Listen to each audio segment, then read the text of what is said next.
Hello and welcome everyone to Ruslan's Bortnik YouTube channel in English. My name is James Talberg and I'm here today with my colleague Ruslan Bortnik, the director of Ukrainian Institute of Politics. On these episodes, we provide an expert analysis on Ukraine's war and its global impact. Ruslan, thank you so much for joining me today. Thank you, James, for such ability to talk with audience and for your, as usual, great presentation. Thank you so much. Appreciate it. We haven't had a chance to chat for the past 2 weeks, and we've had a lot of updates about the situation in Ukraine and around Ukraine. So I'll just try to dump as much as I can into that podcast so we can review everything that has happened and take it up to speed. The first thing that I want to start with is Steve's Witkoff meeting with Putin. They have had a meeting for almost 5 hours, and Steve have made an announcement after that meeting when he talked at a press conference and have said that there is a deal that they're coming up with. Would you be able to pull up Steve's speech after their meeting so we know exactly what Steve has said? Yes, well, of course, we'll try to do it just now. And you used a very good word there, Sean, emerging. I do. This is the third meeting I've had with him. This last meeting lasted close to 5 hours. We had two of his key advisors in the room at the time, Witkoff and Kirill Dmitriev. And it was a compelling meeting. And towards the end, we actually came up with, and I'm going to say finally, but I don't mean it in the way that we were waiting. I mean it in the way that it took a while for us to get to this place. What Putin's request is to have a permanent peace here. So beyond a ceasefire, we got an answer to that. Okay, and will the deal include things that maybe are out of the box that people aren't thinking about now? I would imagine Vladimir Putin probably would want to be in business with the U.S. and with Europe. Is that a potential that could come out of this? There's no doubt about it. I mean, this peace deal is about these so-called 5 territories, but there's so much more to it. There's security protocols. There's no NATO, Article 5. I mean, it's just, a lot of detail attached to it. It's a complicated situation, rooted in some real problematic things happening between the two countries, and I think we might be on the verge of something that would be very, very important for the world at large. On top of that, I believe there's a possibility to reshape the Russian-United States relationship through some very compelling commercial opportunities that I think give real stability to the region too. Partnerships create stability. This is the impression that I'm getting from that from Steve's speech is that he thinks that he understands what Putin wants or what Putin requests to achieve a permanent ceasefire or a permanent peace deal. Is that the case? Because he says that he understands, but then I don't hear anything specific except, he's mentioning the 5 so-called regions that are Ukrainian regions internationally recognized. He's not mentioning anything specific that Putin wants to achieve that permanent ceasefire. He's just, bringing up things that were discussed, but nothing really specific. But they spent almost 5 hours. 5 hours, yeah. Yeah, and there was a phrase about that we are very close to agreement. Of course, politicians are very often saying such things because they are willing to look very successful and they are willing to look like doing a very good job. But I think this meeting between Witkoff and between Putin was extremely important. And for my opinion, maybe even United States and Russia reached some kind of draft agreement between them. Why am I thinking so? Because after this meeting between Witkoff and Putin, the situation started to develop very fast. After this meeting, we had a very fast prepared negotiation meeting in Paris, in France, when the United States representatives Rubio and Witkoff came to inform European partners, European allies about the negotiation with the Putin. And a lot of mass media wrote that United States presented some kind of plan, Trump's or Putin's Trump plan of peaceful resolution toward Ukraine. And then was also announced the next meeting in London, which was broken, which was dismissed at least, but it looks like United States and Russia find it some kind of basic agreement or draft agreement on main issues or in Russian-Ukrainian war. Moreover, after declining the London's meeting, Trump and his team, they claimed Ukraine, they convinced Ukraine in blocking the negotiation process. Trump said that Ukraine has no cards to play this game, and Zelensky does a very bad work. And if Zelensky will continue to resist this approach, United States approach towards the peace, Zelensky, after the next 3 years, will lose his country at all. And it looks like the last visit, Witkoff's visit to the Moscow, to the St. Petersburg, was successful in eyes of Russian-United States relation. And I think the next meeting between Witkoff and Putin, which is going to happen in nearest days, will be also extremely important from this point of view, because it could also underline the common United States-Russian position and opposition of Ukraine and European countries against this approach. Ruslan, there are two things that you brought up that I think it's important to expand on them a little bit. First is that they have finally started involving the European countries. I think it's because they have partially understood that they cannot resolve it fully without the Europeans, because European Union and European countries have the majority of sanctions against the Russian Federation. Not only. You're right. You're absolutely right. And Rubio said the same things in his comments after the Paris meeting. But at the same time, United States know that European countries are very influential on Ukraine. And that was my second point, that they have a lot of influence on Ukraine. Yeah, and but it's not a question for a celebration for European countries. It's a question of responsibility, of their responsibility in this conflict. And after this scandal in London, in dismissing meeting with London, all this responsibility about the future of the conflict, about the future of support for Ukraine, is also lying down on the shoulders of European countries, especially Great Britain. And it's not very easy. Of course, from one side, it's a recognition of a huge influence, but from another hand, it's also a huge and lying down the responsibility for Europe.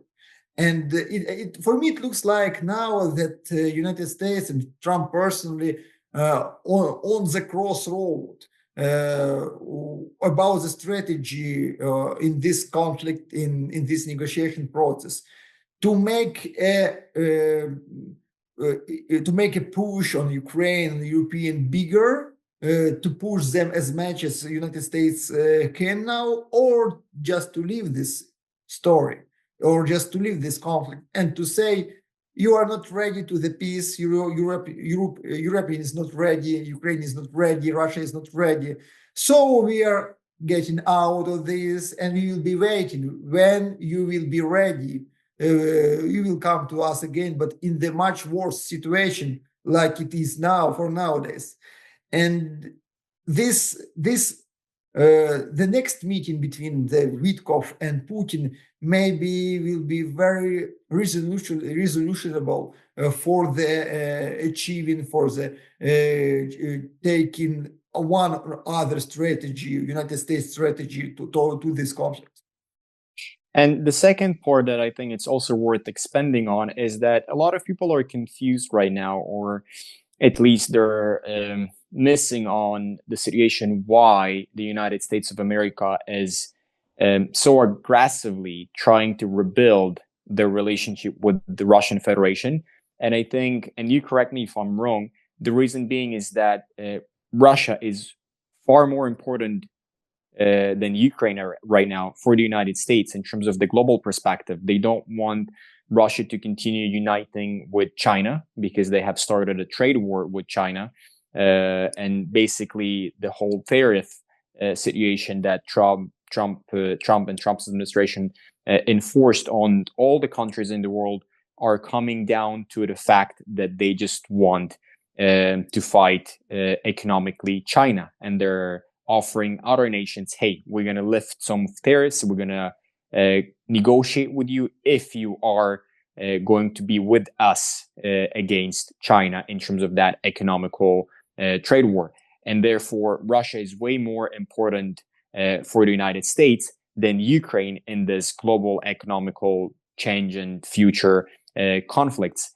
Is that the case? Why they're trying to, separate a little bit the Russians and the Chinese, and willing to sacrifice Ukrainian regions to freeze or pause that conflict so they can start doing business with the Russians? I also read a lot of European and United States mass media, and they are estimating this approach, Trump's approach towards Ukraine and Russia, in the field between Trump is traitor for Ukraine and in Trump is a spy or a puppet of Moscow puppet and so on. I'm reading a lot of such articles. Sometimes they are trying to choose more polite words, but they are pushing these narratives in societies, in mass media, and I think it's a absolutely wrong position. I think Trump is working on United States interests in understanding of the Trump, of course, not in the understanding of the Europe or understanding of Democrats or liberals in the United States. And these interests and this Trump's attitude on Ukraine and Europe and Russia caused by main three reasons. The first reason is a problem of China. You are right. Trump is trying to broke the informal political economy union between Russia and China. Trump clearly understands that if the Russia will be back to the West with all Russian energy goods, for example, and so on, it means that China will not achieve cheap Russian goods like it was before in previous year, because China has a almost monopoly to buy everything in Russia. And if Russia is back to the market, world market, it means that China will need to buy these energy resources, these other Russian resources for competitive prices. Yeah, by the world prices. And in the time of the tariff war between these countries, these world prices for the goods for China also could be very, very painful for Chinese economy and Chinese ability to resist Trump's tariff policy. So it's a question of China-Russia relations. De-isolation or lifting the sanctions from the Russia, this is attempt to block the Chinese-Russian union and cooperation, or to make it weaker like it is for nowadays. Of course, it's not impossible to block it absolutely for now. The second reason, it's a European Trump reason. Trump has a very low level of trust toward European elites. Trump is very suspicious to the governments in France, in Great Britain, and so on, which were main partners of Joe Biden and Democrats. Trump believes that the liberal governments in Europe is hiding opposition toward his strategy, and these people in Europe are supporting Democratic Party in the United States, still are supporting this course, this liberal course. So the level of the trust between Trump and Europe is also very low, and sometimes Trump is very lucky to make something painful for Europe. And Trump is not ready to continue the cooperation on the trust level, on the personal level with European elites now. His only friends in Europe, it's Orban in Hungary, which is quite opposite to the Brussels, to the Paris, to the London, and so on and so on.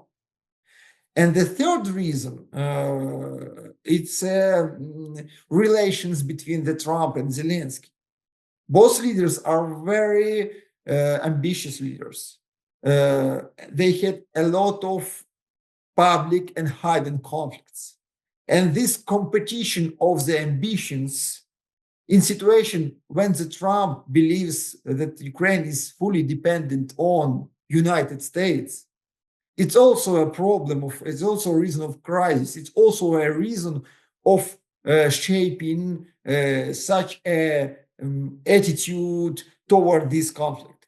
So Trump is ready to sacrifice by Ukrainian interests because Ukraine is the weaker ring in this situation, and Trump is ready to and lucky even to make something painful for Europe, to give a lesson for Europe, lesson about geopolitics, about the security, economy, and so on. And Trump is trying to make weakening for the Russian-Chinese cooperation, because the strategic goal of Trump's administration, and Rubio said it one again, it said it one again for the last week, strategic goal is the competition with China.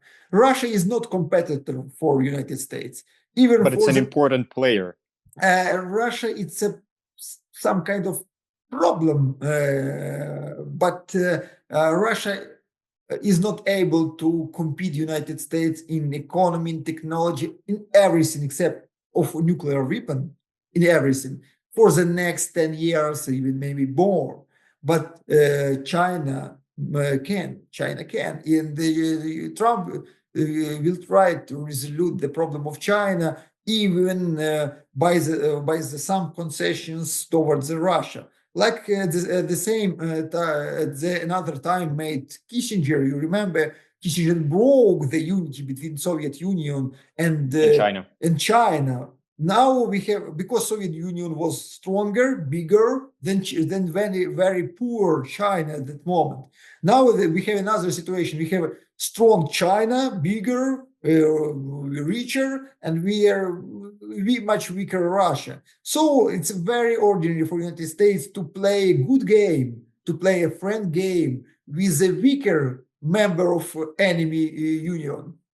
To break the union between them. Yeah. Ruslan, I know that we're limited by time today. So for the next episode, just for people who are watching us, I'm going to let them know that we're going to discuss the frontline situation and updates, what is happening there at the moment, and also analyze the situation of a 3-day Eastern ceasefire that Putin has proposed. How successful or unsuccessful was that ceasefire proposition, and what was the political game behind it? But thank you so much for all your insights today and the comments, and we'll be back with next episode next week.